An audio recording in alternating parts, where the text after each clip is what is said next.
buenos días, un gusto recibirles con las primeras noticias de TV Ciudad en esta jornada tan especial que para muchos es un feriado largo, ¿no? Feriado corrido, exactamente. ¿Qué tal? Buen día, bienvenidos. Esta es la primera edición de MBD Noticias. 17 grados la temperatura a esta hora. Mañana agradable. Vamos a ver qué dice el pronóstico del Instituto Uruguayo de Meteorología para este lunes 22 de mayo, que, como decíamos, tiene una prevista mínima de 17 grados, que es la actual. 22 será la máxima con cielo nuboso y algo nuboso. Bien, nuboso y cubierto estará mañana martes, 23 de mayo. Las temperaturas extremas 15 y 23, sin previsión de lluvia, que pocas hubo el fin de semana. Efectivamente. De cara al miércoles 24, la mínima será de 15, la máxima de 22 y en el pronóstico de Inumet aparece la palabra probables precipitaciones de cara al día miércoles. Ese es el panorama que pinta Inumet a esta hora. Bien, y algunos de los temas que vamos a desarrollar hasta las 9 de la mañana tiene que ver con lo que sucedió el sábado, donde miles de personas, colmaron la avenida 18 de julio en la 28ª Marcha del Silencio.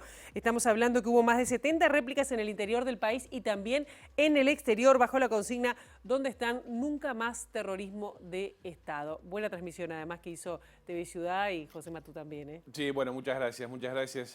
Aprovecho también para saludar a todo el equipo. Realmente, bueno, fue un trabajo espectacular. Vamos a meternos en un ratito sobre este asunto. También les contamos a esta hora que el Tribunal de lo Contencioso Administrativo rechazó el recurso de nulidad presentado por organizaciones de la sociedad civil contra el proceso de selección de candidatos a la Dirección Nacional, a la Institución Nacional de Derechos Humanos. De esta forma queda firme la actual integración de este organismo. El ex banquero José Peirano Basso, fue detenido y recluido en cárcel de Punta de Rieles a la espera de ser extraditado a Paraguay. La justicia paraguaya tiene 30 días para reclamar su traslado a ese país. Ver ustedes efectos de la sequía. A raíz justamente de la crisis hídrica, el promedio de venta diaria de agua embotellada se triplicó en la primera quincena de mayo, esto en supermercados, según la auditoría ID Retail, que además dice que se produjo una baja mínima en la venta de refrescos. Y más sobre las 8:30 de la mañana vamos a estar recibiendo al médico forense Hugo Rodríguez, para hablar de varios temas que tienen que ver con qué es la autopsia histórica y sobre todo cuál fue el rol que tuvo el informe que dio con respecto al caso de las muchachas de Abril. Estos son algunos de los temas que tenemos para compartir con ustedes hasta las 9 de la mañana aquí en esta primera edición de MBD Noticias. Ahora vemos cómo está Montevideo a través de las cámaras del Centro de Gestión de Movilidad, @IMTránsito, @MBD Transporte, lo que ocurre con el tránsito en Montevideo, algunos aportes que nos hace el CGM. Bien, y con el sol apenas asomando por Ahí, Montevideo. Poco tránsito, le diré. Y bueno, sí, es feriado para muchos, ¿no? Sí. Se corrió la batalla de las piedras. La del 18, exacto. Efectivo. Bueno, Miguelete entre Fernández Crespo y Arenal Grande va a estar cortado por reposición de hormigón, y Luis Lamas entre Buxareo y José Osorio hasta el mediodía por tareas de carga y descarga. Joaquín de Salterain entre Ana Monterroso y Rivera, cortado hasta las 13 horas por tareas de grúa, y Solano Antuña entre José Yauriberro hasta las 3 de la tarde también estará cortado, pero por tareas de hormigonado. Pan de Azúcar entre 8 de octubre y José Cabrera hasta las 3 de la tarde por poda, y Avenida 30 Metros y Camino Leandro Gómez hasta las 5 de la tarde por trabajos de saneamiento. Le pregunto, ¿quiere dos más? Vamos. Camino Teniente Galeano entre Rafael y Ovidio Fernández, cortado hasta las 5 de la tarde por tareas de saneamiento, y Juan Acosta entre Sorata y Camilo Chimborazo entre las 7:30 de la mañana ya está cortado hasta las 5:30 de la tarde por tareas también de hormigonado. Muy poca gente, ¿eh? Sí, claro. Está bien, que disfruten y vean corrido desde su casa AMB Noticias. Efectivamente, seguramente están mirando, sí.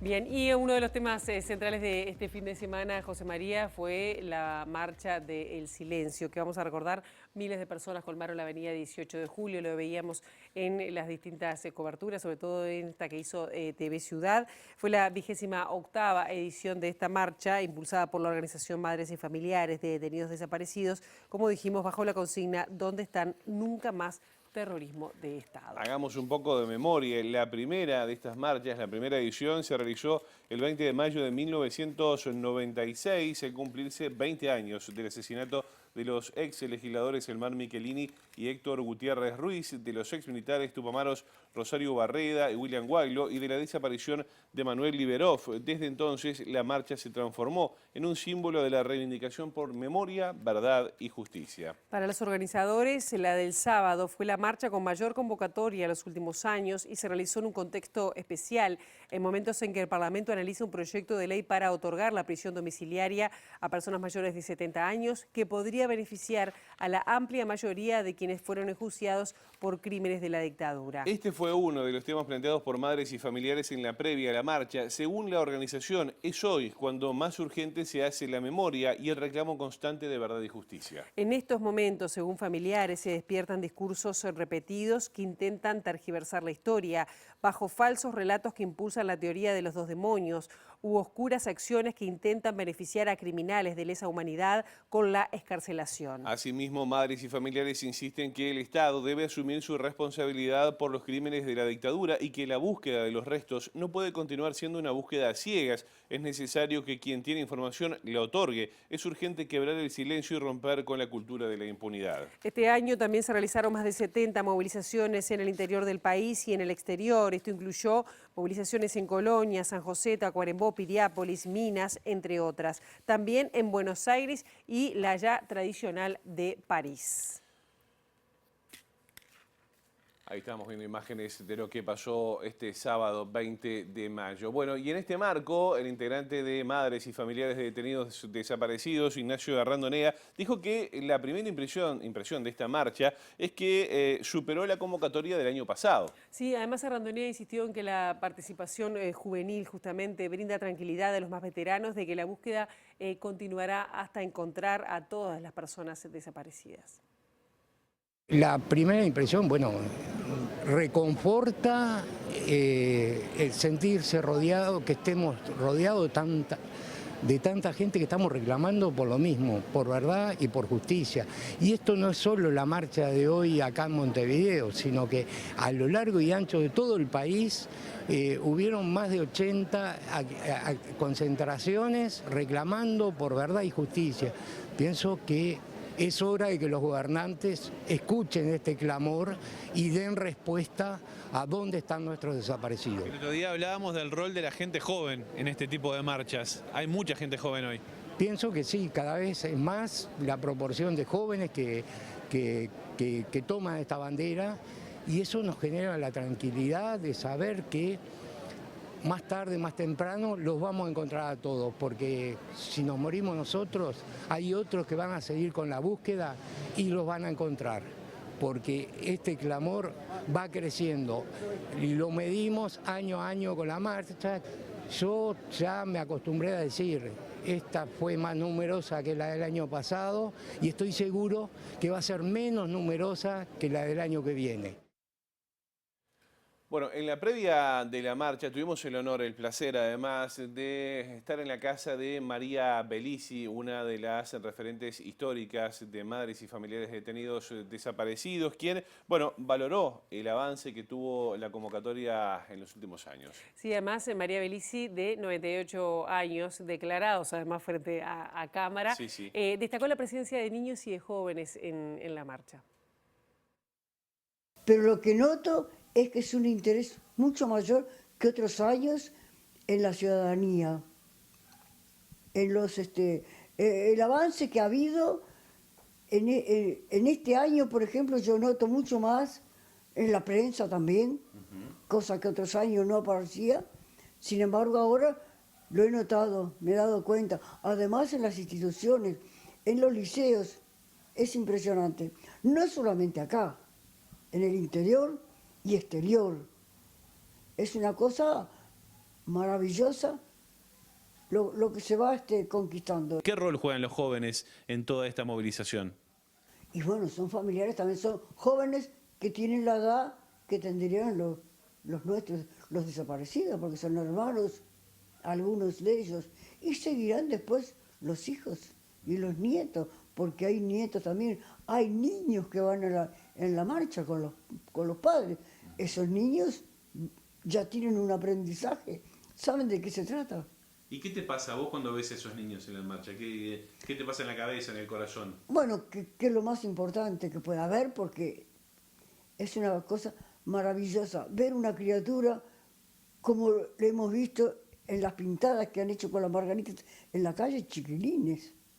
Una hermosura. Nunca se había visto, no lo habíamos visto hasta ahora.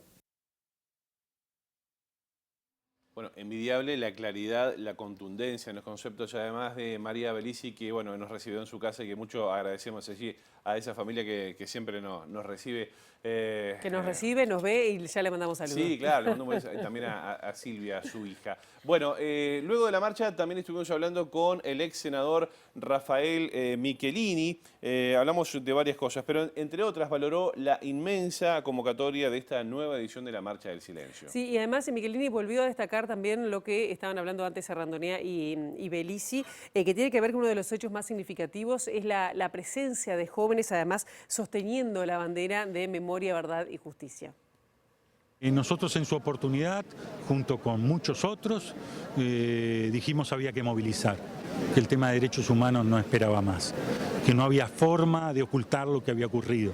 Todavía en ese momento Sara Méndez buscaba a su hijo. No hay ley, ni constitución, ni cualquier otra norma que pudiera evitar que una madre busque a su hijo, que además estaba vivo. Entonces empezamos a marchar en silencio. Ya esa primera marcha, que no hubo convocatoria salvo el boca a boca, fue masiva. Y ahora los jóvenes han tomado esto y hasta con cierta picardía nos dicen por qué no hicimos más. Bueno, hicimos todo lo que pudimos, pero ellos tienen razón, debimos hacer más.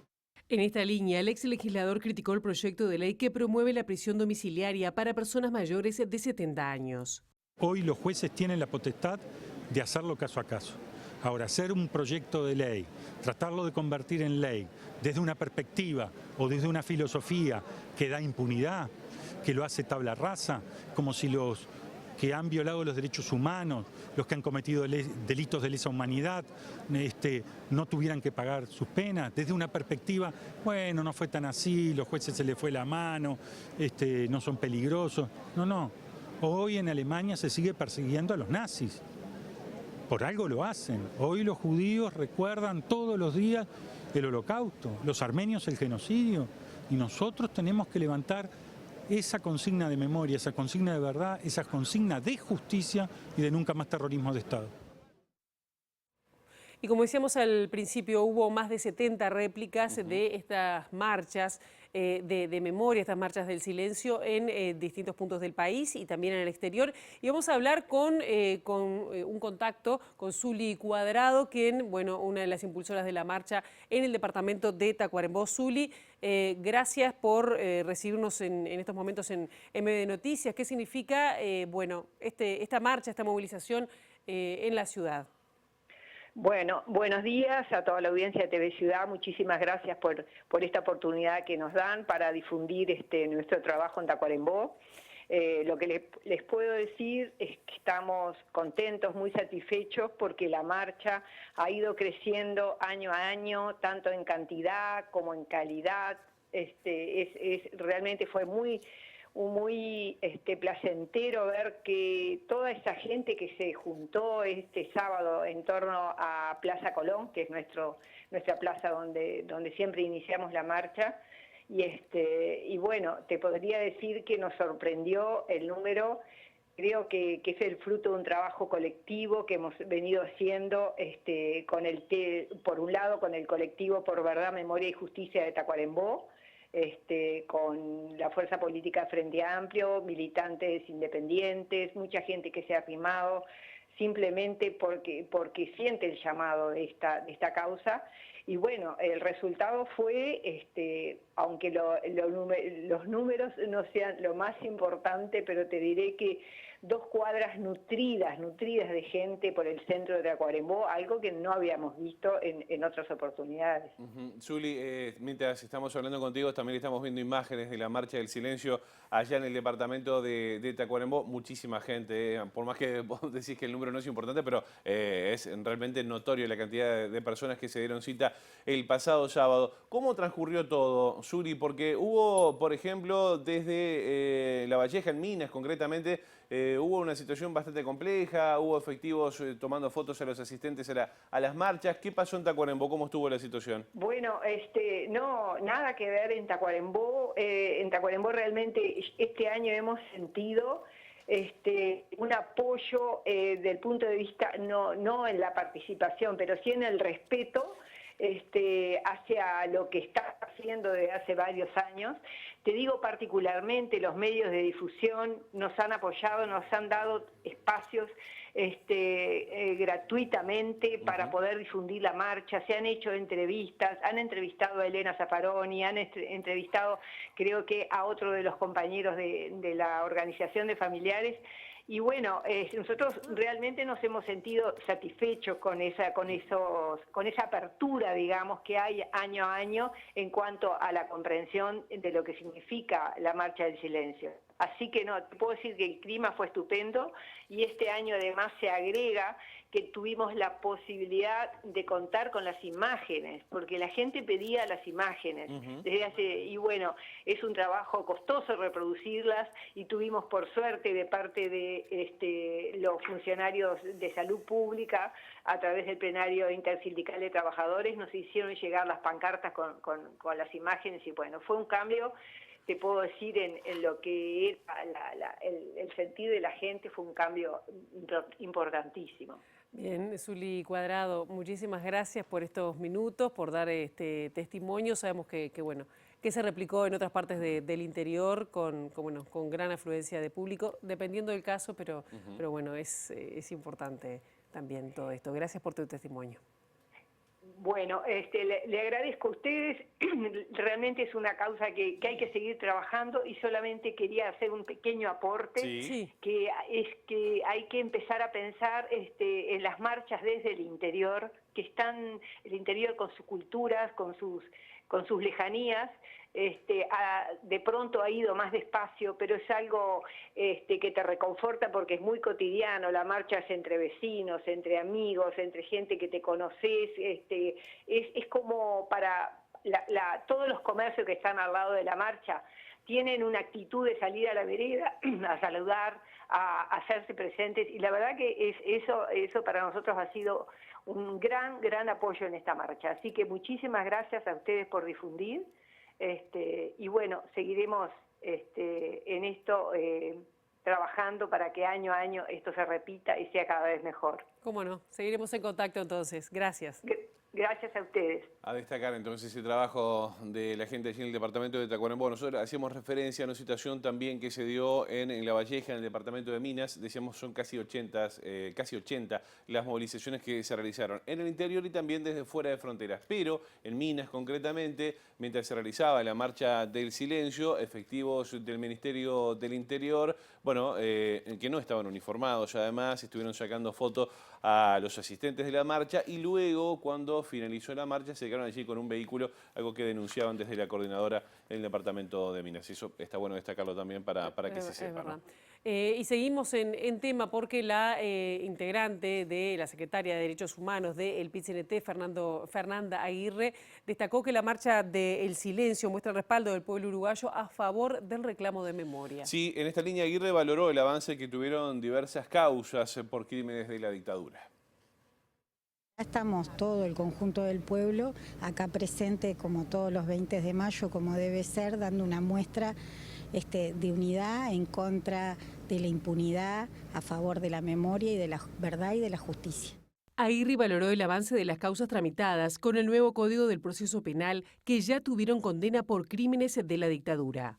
A veces sí, sobre todo las del viejo Código de Proceso Penal, pero hemos tenido la satisfacción que en la causa de los vagones tuvimos un pronunciamiento, una sentencia de condena por torturas, la primera de nuestro país,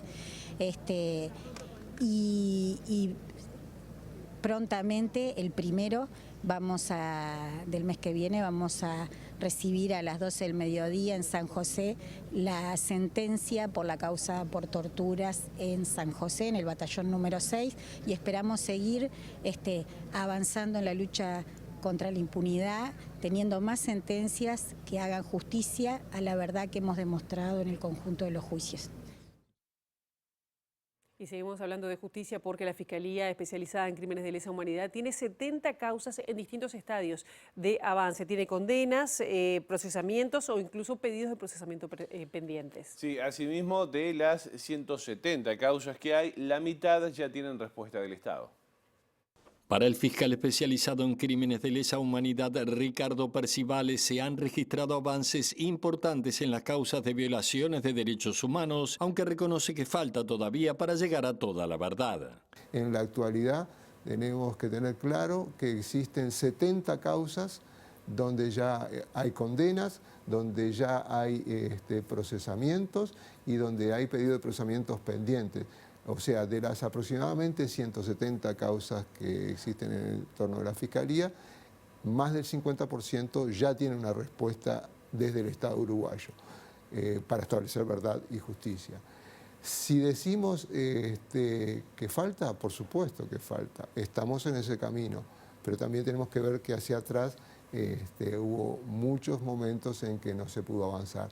Asimismo, Percivale consideró que la Fiscalía tendrá éxito en la imputación contra 12 militares por el homicidio del médico Vladimir Roslik, ocurrido en abril de 1984, a la que calificó como una de las más emblemáticas que tiene la Fiscalía por el nuevo código. Nosotros pedimos la formalización a 12 imputados. En esta etapa se encuentra la Suprema Corte de Justicia para resolver una inconstitucionalidad planteada por las defensas. Diga lo que diga la Suprema Corte de Justicia, no nos complica porque los delitos no están prescritos, y una vez que resuelva la Suprema Corte de Justicia lo que entienda pertinente, en ese caso se llamará a una audiencia de formalización y creemos que vamos a tener éxito en la formalización. Bien, vamos a cambiar de tema ahora. Les contamos que el Tribunal de lo Contencioso Administrativo no hizo lugar al recurso de nulidad presentado por organizaciones de la sociedad civil que impugnaban el proceso de selección de las actuales autoridades de la Institución Nacional de Derechos Humanos. El escrito presentado por las organizaciones sociales en agosto pasado ante el Tribunal de lo Contencioso Administrativo recurría al proceso de elección de postulantes de la institución por incumplimiento del artículo 39 de la Ley 18.446 que creó la Institución Nacional de Derechos Humanos. Este artículo establece que solo podrán proponer candidatos las organizaciones sociales habilitadas a participar en las sesiones extraordinarias de la institución. Sin embargo, en este proceso, 13 candidatos fueron propuestos por legisladores u organizaciones no registradas en la institución. La resolución señala que las organizaciones sociales no agotaron la vía administrativa y que el acto impugnado no puede anularse por tratarse de un acto de asesoramiento que no reviste la nota de definitivo, es decir, no puede causar un acto lesivo. Esto porque el listado de nombres propuestos se eleva a la Asamblea General, que es la que toma la resolución final. El escrito también señala que todos los candidatos propuestos por las organizaciones promotoras de la demanda fueron considerados en la lista como elegibles. El TCA defendió la legitimación de los promotores en su calidad de integrantes de organizaciones de la sociedad civil con directo interés en la elección de los miembros de la Institución Nacional de Derechos Humanos y Defensoría del Pueblo. De esta forma, la resolución del TCA deja firme la integración de la institución al ser el último recurso previsto para anular actos administrativos. El ex banquero José Peirano Basso fue detenido este sábado en su domicilio y trasladado a la cárcel de Punta de Rieles en espera de su posible extradición a Paraguay. Sí, efectivamente. Días atrás, la Suprema Corte de Justicia determinó que Peirano debía ser extraditado a Paraguay tras rechazar un recurso presentado por su defensa que planteaba su extradición hacia la República Argentina. En Paraguay, Peirano enfrenta un juicio por lesión de confianza, conducta indebida, promoción fraudulenta de inversión en relación a la estafa contra clientes del banco alemán vinculado al grupo Velox. La extradición por este caso fue concedida hace más de una década, pero no se pudo concretar por el juicio que enfrentaban los hermanos Peirano en Uruguay por la quiebra fraudulenta del Banco de Montevideo.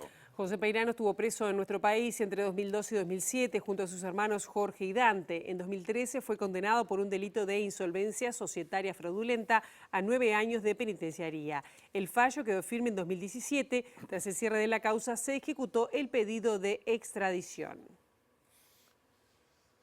Vamos a cambiar de asunto ahora, hablamos del agua, porque justamente el promedio de venta de agua embotellada, promedio de venta diaria en supermercados, se triplicó en la primera quincena de mayo en relación al mismo mes, al mismo periodo del año pasado. Esto se desprende de un informe de ID Retail. Sí, y la priorización del agua en el consumo familiar implicó una baja mínima de los refrescos.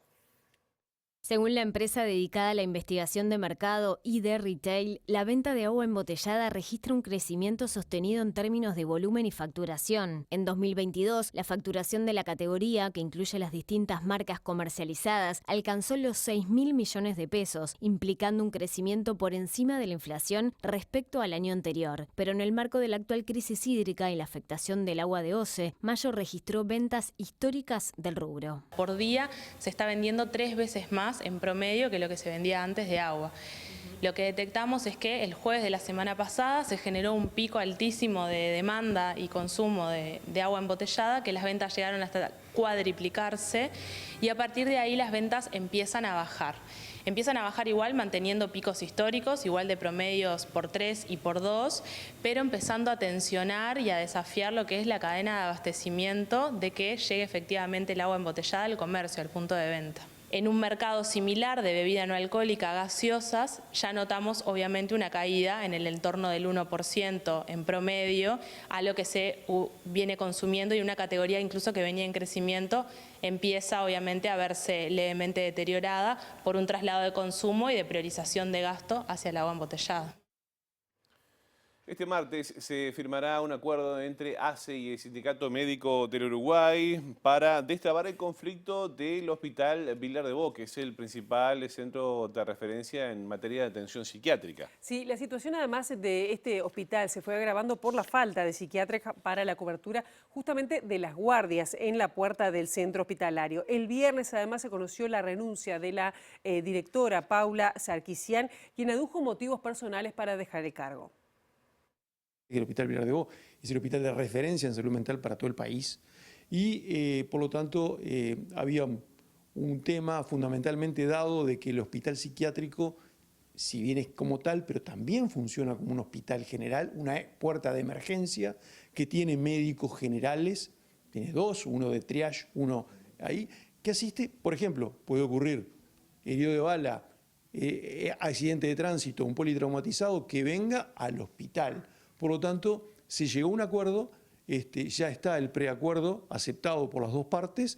Las autoridades se comprometen a cubrir 3 cargos de psiquiatras entre las 8 y las 20 horas, 2 cargos de psiquiatras de 20 a 8, más un médico general 24 horas y 12 horas de un médico que haga triage.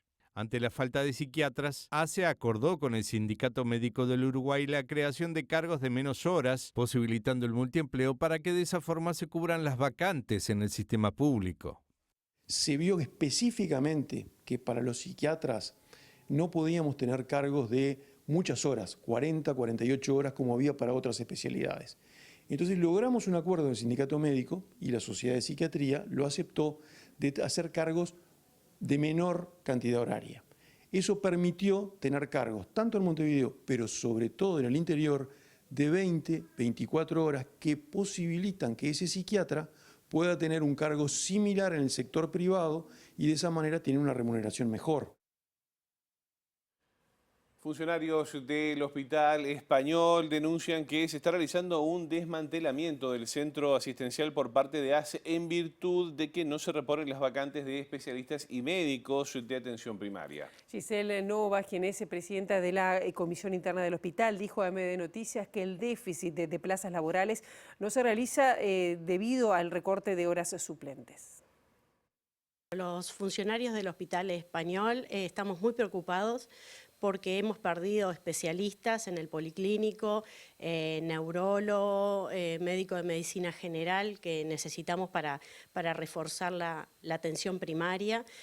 También hemos tenido preocupaciones porque hemos tenido poca cantidad de pacientes en el CTI y sabemos que los pacientes son derivados a la ES Casa de Galicia, donde el círculo le cobra a ACE un montón de dinero que se podría volcar no solamente al Hospital Español, sino al resto de los hospitales. También tenemos las horas de los suplentes, los compañeros suplentes, licenciados auxiliares de enfermería y enfermeros, canceladas, entonces no tenemos cómo cubrir licencia ni certificaciones prolongadas. Y creemos la preocupación, y en la asamblea que tuvimos una reunión con los usuarios y una actividad, que están queriendo desmantelar el hospital. Llegamos a tener un déficit de vacantes de 54 y tuvimos una reunión con el sindicato, los compañeros de Federación, Gustavo Schenry y Martín Pereira, que es nuestro presidente, el doctor Cipriani, la comisión interna y la doctora Cardoso, y de esos 54 cargos entraron la cantidad, la mayoría. Pero el tema es que como el recorte de suplentes ha venido desde ACE, se ha parado un poco en terminar la cobertura y no se cubren los suplentes. Dejamos este tema de lado ahora y vamos a hablar de fútbol porque hoy debuta la selección uruguaya sub-20 en el Mundial que se está jugando en la República Argentina. Uruguay debuta hoy. La selección jugará en el estadio Diego Armando Maradona de La Plata desde las 18 horas ante Irak en el partido de segunda hora por el Grupo E. Antes, desde las 15, se enfrentarán Inglaterra y Túnez. El probable equipo de Marcelo Broly será con Randall Rodríguez, Mateo Ponte, Sebastián Boselli, Facundo González, Alan Maturro, Fabricio Díaz, Damián García, Franco González, Matías Abaldo, Luciano Rodríguez y Andrés Ferrari. Muy bien, Teijeiro con la formación. El Mundial tiene 6 grupos. Los 2 primeros de cada serie y los 4 mejores terceros avanzan a octavos de final. El segundo partido de los celestes será ante Inglaterra el jueves en La Plata a las 3 de la tarde. La fase de grupos se cerrará el domingo 28 ante Túnez. Ayer Italia le ganó a Brasil 3-2 y el sábado Argentina derrotó 2-1 a Uzbekistán. Esperanza celeste que le dicen, ¿no? Vamos a ver qué pasa con la celeste hoy a partir de las 6 de la tarde. Entonces con el equipo de Broly. Vamos a ver cómo lee el juego. Bueno, ¿qué pasa después de la pausa? Y después de la pausa vamos a estar recibiendo al forense Hugo Rodríguez para hablar de la autopsia histórica, pero también y sobre todo sobre el trabajo que presentó, el informe que le solicitaron de Fiscalía respecto a las muchachas de Abril. Así que bueno, con detalles que contradicen a veces en varios casos versiones oficiales. Sí, pausa, ya seguimos.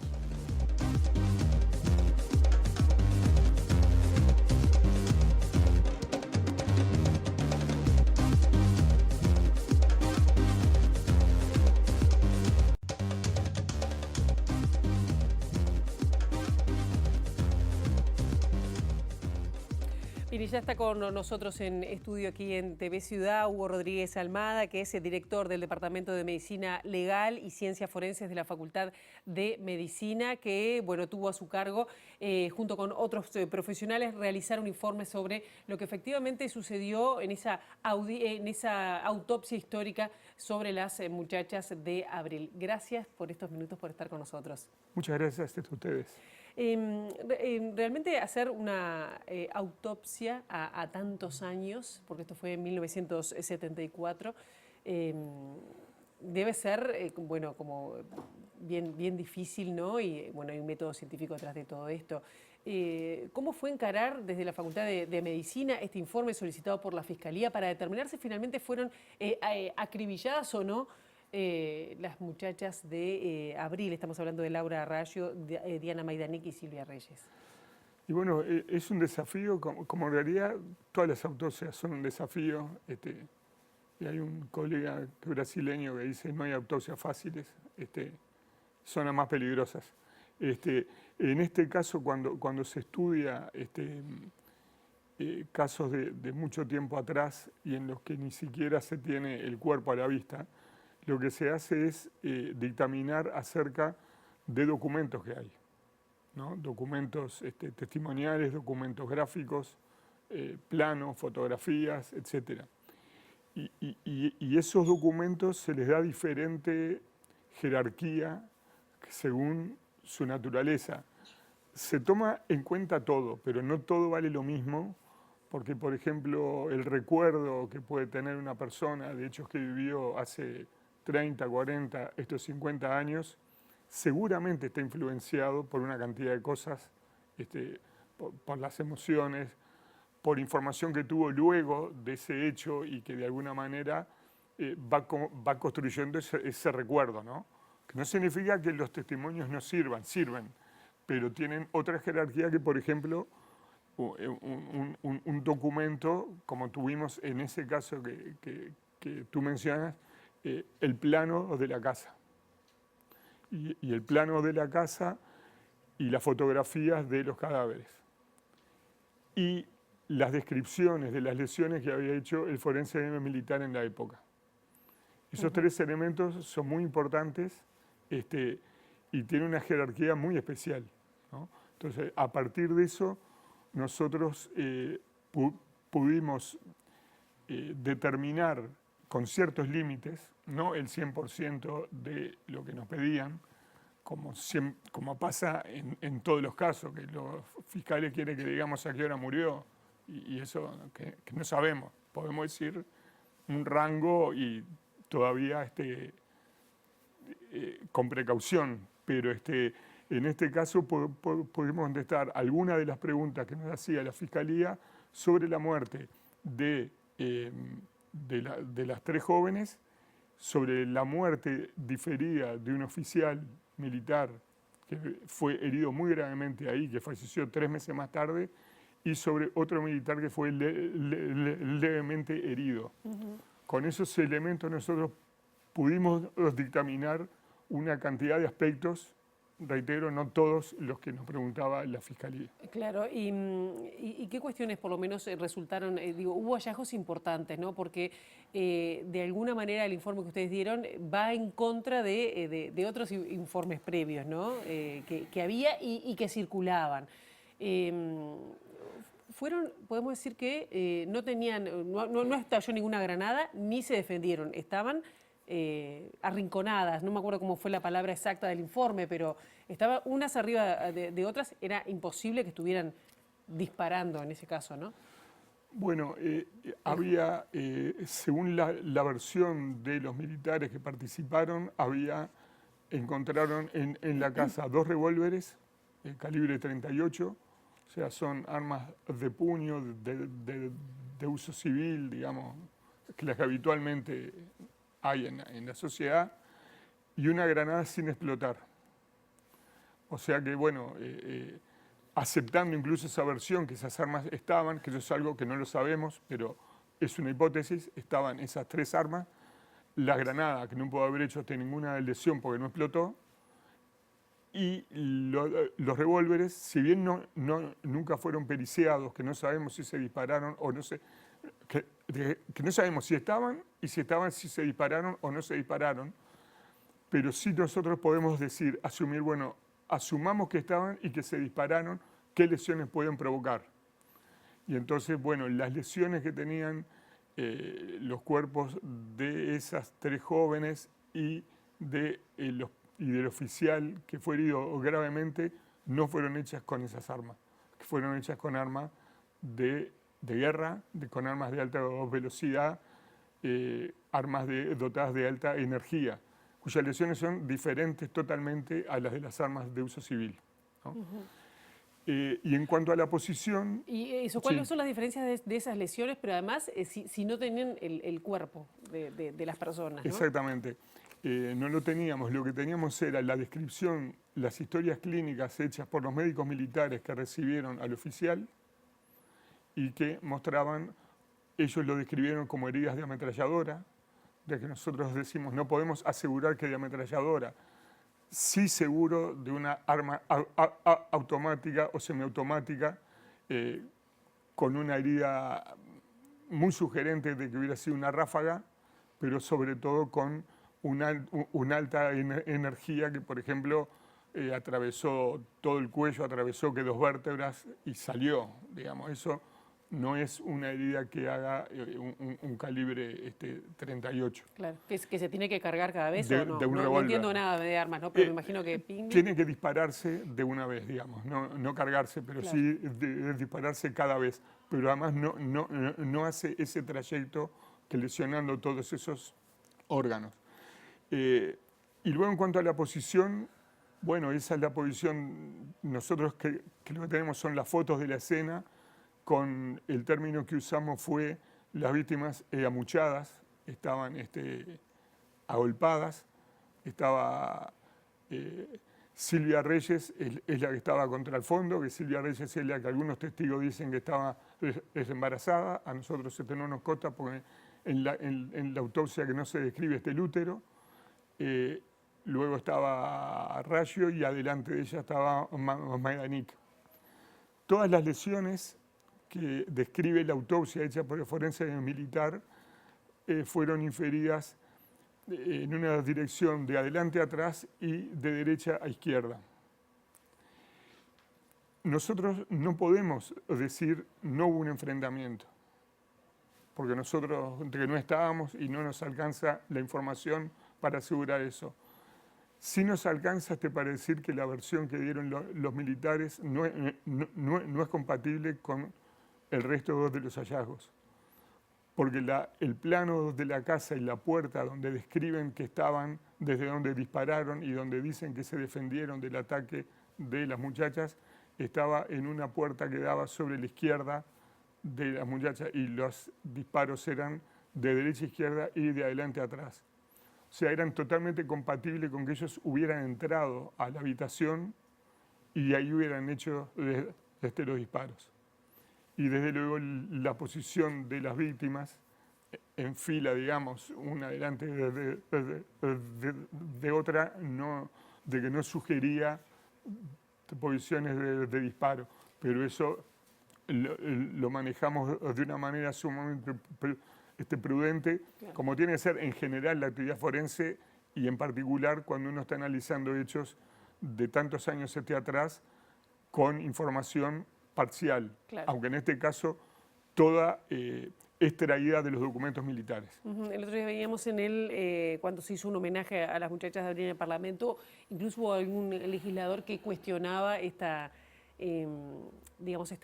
versión, ¿no? o este informe de alguna manera.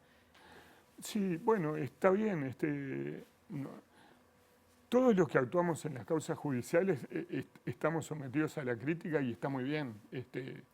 A mí eso creo que me parece bien, me parece que da garantías y me parece que las partes y las defensas tienen derecho a criticarlo, a cuestionarlo, a llevarnos a esta audiencia y a exigirnos, porque en realidad nosotros lo que damos no es una opinión como ciudadanos, damos una opinión técnica y puede haber otra opinión técnica que demuestre que nos equivocó, claro, que nos equivocamos. Pero bueno, yo tengo la tranquilidad que, no, por supuesto, una tranquilidad de conciencia, que trabajamos mucho para llegar a esas conclusiones, que no nos extralimitamos, pero además particularmente tengo la tranquilidad que lo hice con dos de las forenses jóvenes más destacadas que hay en el Uruguay en este momento, son la doctora Frances Borges y Natalia Bazán. Ya tenemos que ir cerrando, pero no le quiero preguntar qué pasa con el capitán que finalmente Gutiérrez, que finalmente murió, también en principio por armas militares de guerra, como usted decía. Sí. No se puede explicar por de que seguro que no fueron revólveres 38. Y son compatibles con haber sido provocadas por armas de guerra. La versión que los militares dieron en este momento fue que habían dado una orden que nadie entrara, que el capitán Gutiérrez la incumplió y que entró al lugar, a la habitación. Pero de todas maneras, lo que yo decía hace un momento de las direcciones de los disparos, en fin, no era consistente con que hubieran sido hechos desde adentro. Claro. Pero el argumento que nosotros vemos que es más fuerte es que las armas que manifestaron en su momento los militares que encontraron en el lugar no eran hábiles para provocar el tipo de lesiones que tenía el capitán Gutiérrez y desde luego las muchachas. La última, Rodríguez, ustedes trabajaban, son varios los casos que han trabajado con esta autopsia histórica, un método además que ha sido innovador, que ha sido de alguna manera mirado desde el exterior, que ha participado en varias causas, como decía recién, en nuestro país. ¿Esto está permitiendo llegar a la verdad, a cerrar cuestiones de memoria que quedaban como en la nebulosa? Los forenses que tenemos que ser sumamente cuidadosos y no caer en la pedantería. Nosotros, yo creo que no descubrimos la verdad. Nos aproximamos a la verdad. Restringimos el margen de incertidumbre. En este caso lo pudimos hacer en el sentido que podemos descartar algunas hipótesis. No podemos ser la verdad revelada, y cuando un forense quiere hacer eso, en general lo que hace es un papelón. En este caso lo que sí hicimos, este caso concretamente fue publicado en una de las revistas internacionales más importantes, Forensic Science International Reports, o sea que tenemos también, digamos, de alguna manera la tranquilidad que fue examinado por pares revisores antes de su publicación y fue reconocida como un trabajo, en fin, significativo. Hugo Rodríguez Almada, muchísimas gracias por estos minutos. Muchas gracias a ustedes. Nosotros ahora vamos a cambiar de tema. Les contamos que María Soledad Cisternas, que es chilena, no vidente, es desde el año 2017 la enviada especial del Secretario General de Naciones Unidas sobre Discapacidad y Accesibilidad a Uruguay. Considera positivo el trabajo que se está realizando aquí en nuestro país en cuanto a mujeres y niñas con discapacidad y además marca la falta de avances en reformas legales en un sistema de apoyos por parte del Estado y el cumplimiento de la cuota laboral prevista. Me he encontrado con un Uruguay muy potente, las personas que he visto trabajando en el área de discapacidad, que he estado ya varias veces con ellas y ellos, veo una convicción muy profunda respecto del tema. Están trabajando muy fuerte en relación a mujeres y niñas con discapacidad, el embarazo de mujeres con discapacidad, lo cual me parece notable porque lo han hecho muy profundamente, atendiendo las necesidades con una perspectiva de derechos humanos y viendo a cada mujer a quienes les toque ver en su situación particular.